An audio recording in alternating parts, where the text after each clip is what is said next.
Hey, everyone. Welcome to Unique Ways with Thomas Gerard, an audio podcast.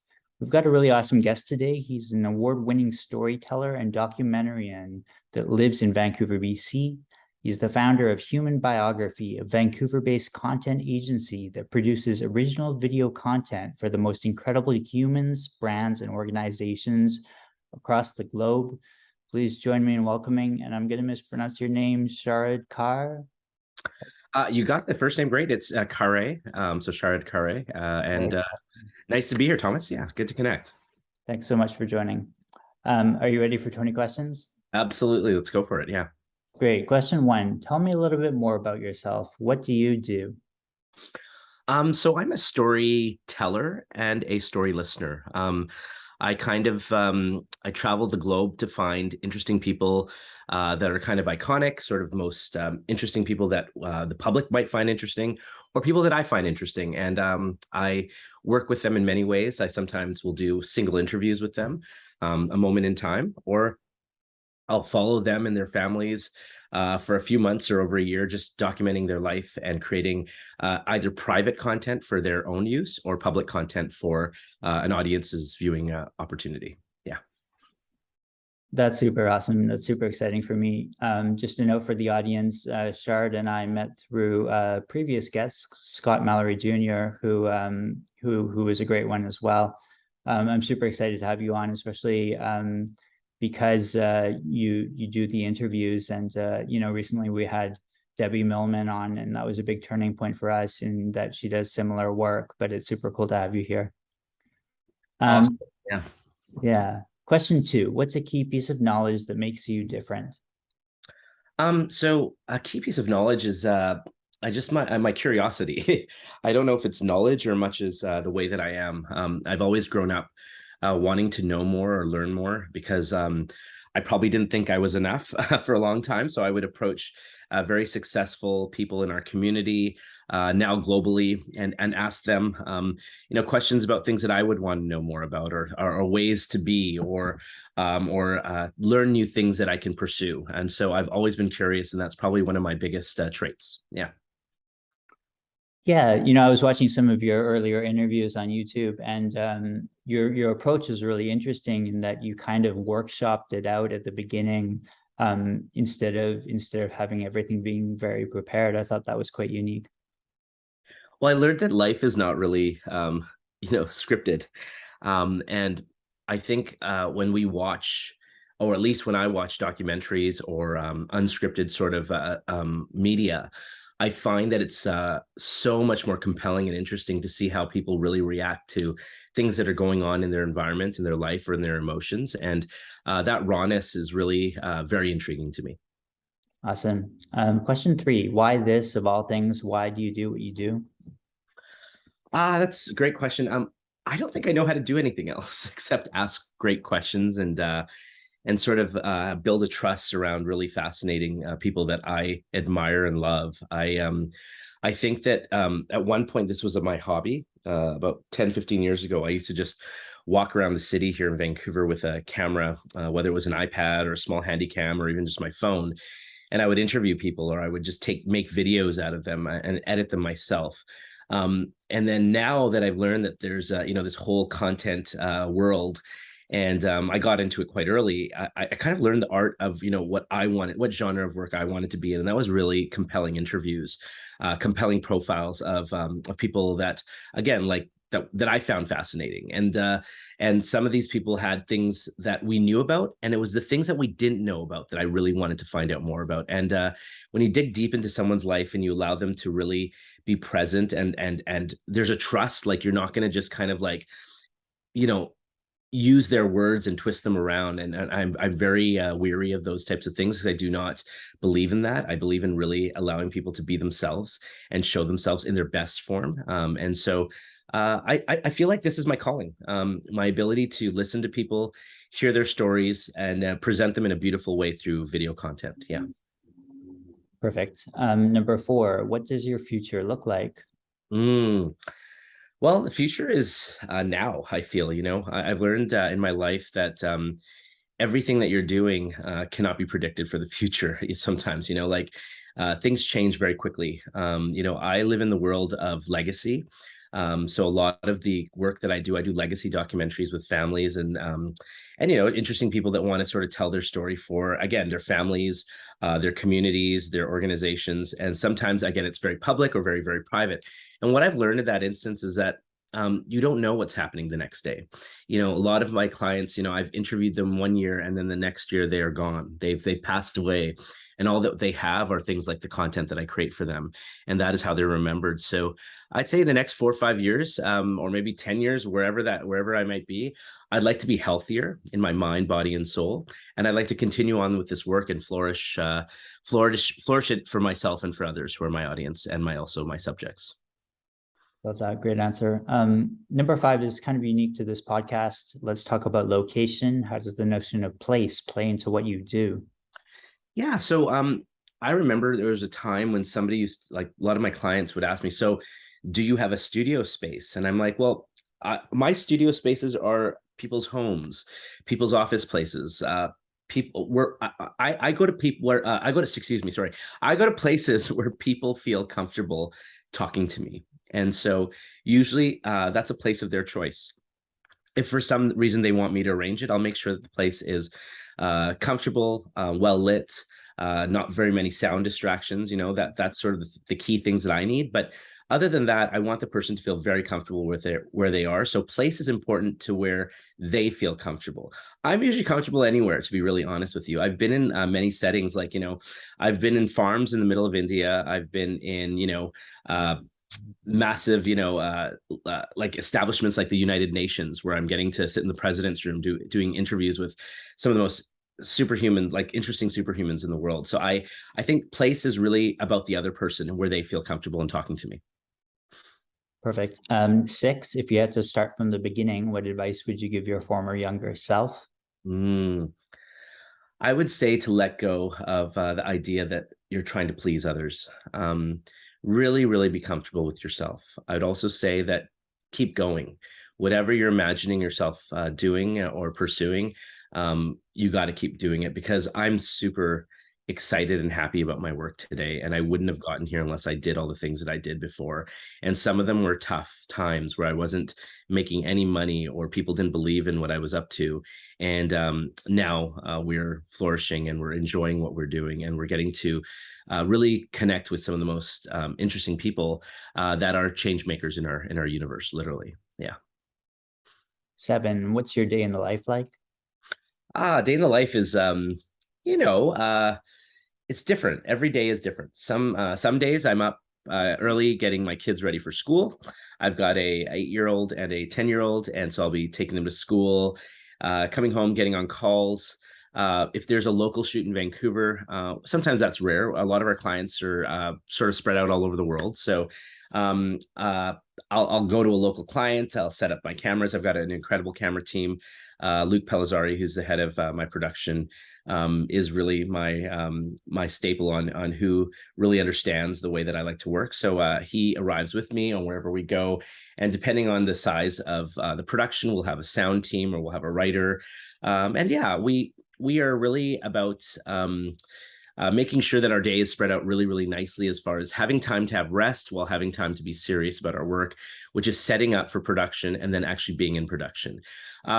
Other days, you'll find me getting on a flight early morning. I like early morning flights. So wherever I need to be, I can arrive as early as I can. So whether that be New York, we do a lot of work out in New York. We do a lot of work out in LA, London, India. So, early morning flights gets us to locations earlier. And then when I get to the airport, I'm snacking, I'm eating, I'm emailing, I'm always in contact with the key people that I need to be sort of in touch with for the projects that I'm working on. And of course, my family, my wife, my kids, just ensuring that they're happy and healthy and all good while I'm gone. Yeah. Perfect. Number 8, lifelong learning is a popular topic these days. How do you stay up to date? Oh, I'm a creature of information. I love reading about popular culture, about what's going on in the world, whether it's scanning through headlines or getting into really interesting articles. Social media, whether it's Instagram, mostly Instagram, that I sort of scan through on social media, or reading publications like the New York Times, or going through my Flipboard app and just seeing what news is really happening out there. I am constantly looking at what information we are, sort of consuming as a society, as my, in my age group. I look at health stuff on how I'm going to stay healthy if I can, and then finally, if I'm researching somebody, I look at all sort of avenues on how they live, who they are, the people they're connected to, and we have fascinating clients that are some of the most interesting people in the world that are consumed through media, movies, celebrity culture, and I research them. I see what they're up to, and I learn from them as well when I'm with them. So, yeah, I'm a creature of media. Yeah, I love it. Number 9, what tools do you use? Can you talk about the digital or the analog?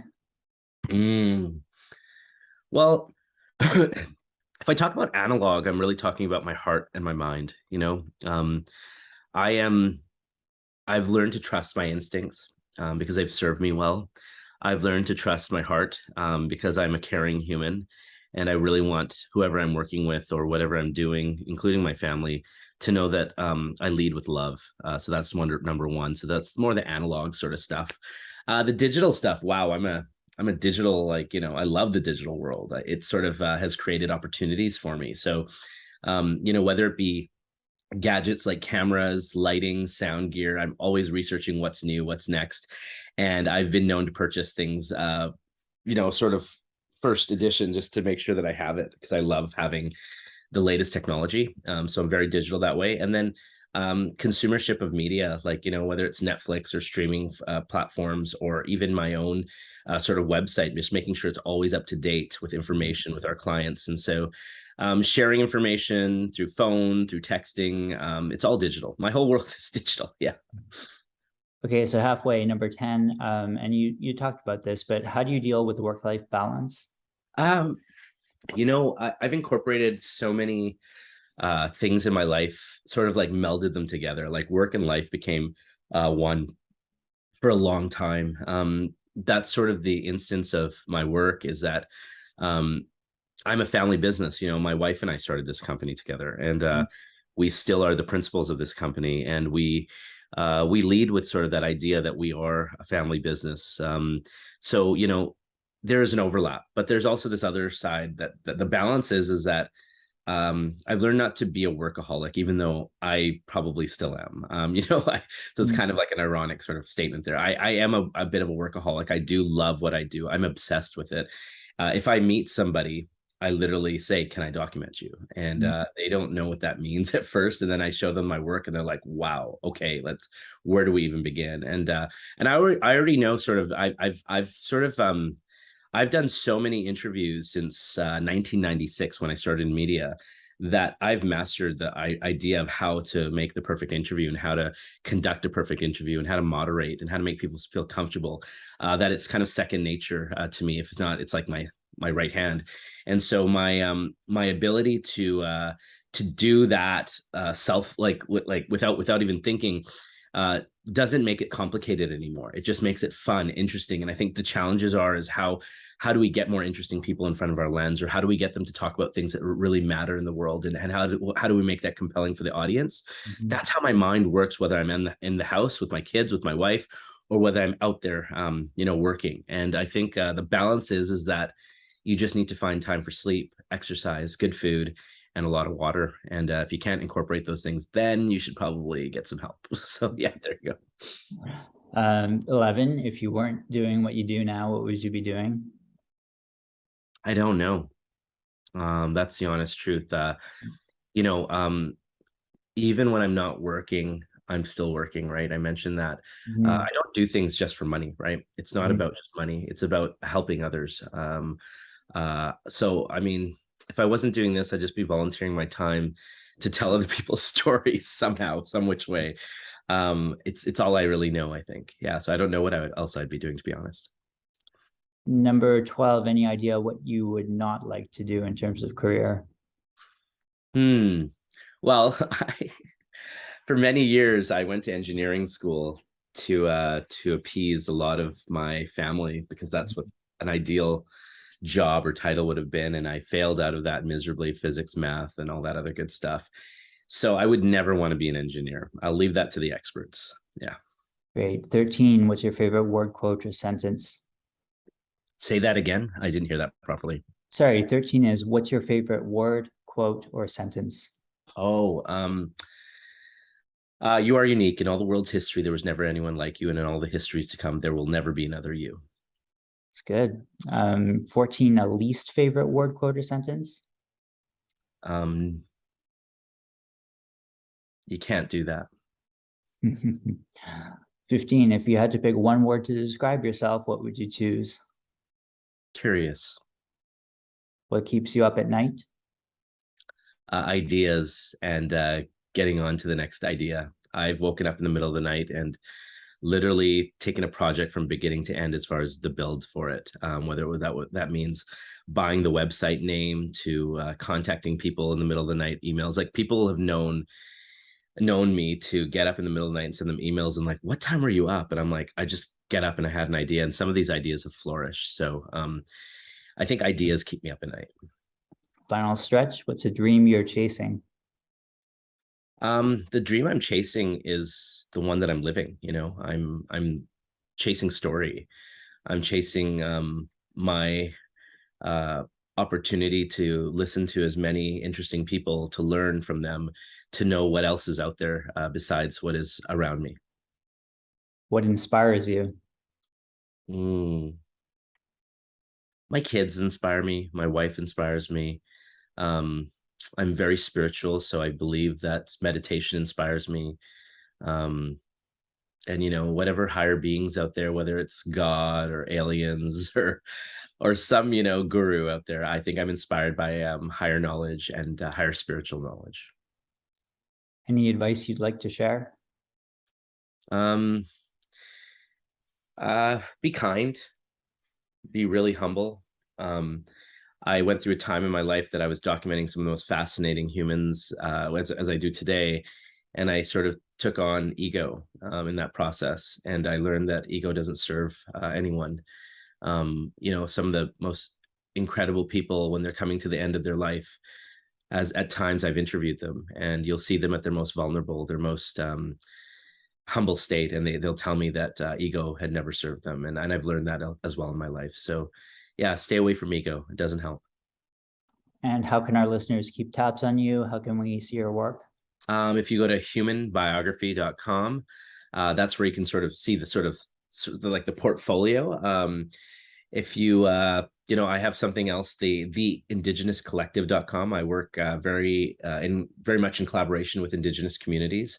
I am on the board of Reconciliation Canada. I am a bit of a storyteller for them at times. And I feel that if you just Googled me, or even anybody who wanted to contact me, they can just email me anytime, Sharad at humanbiography.com. I'm happy to connect, share, and build stories if their organization, their family, or themselves want to be inspired by more. Yeah.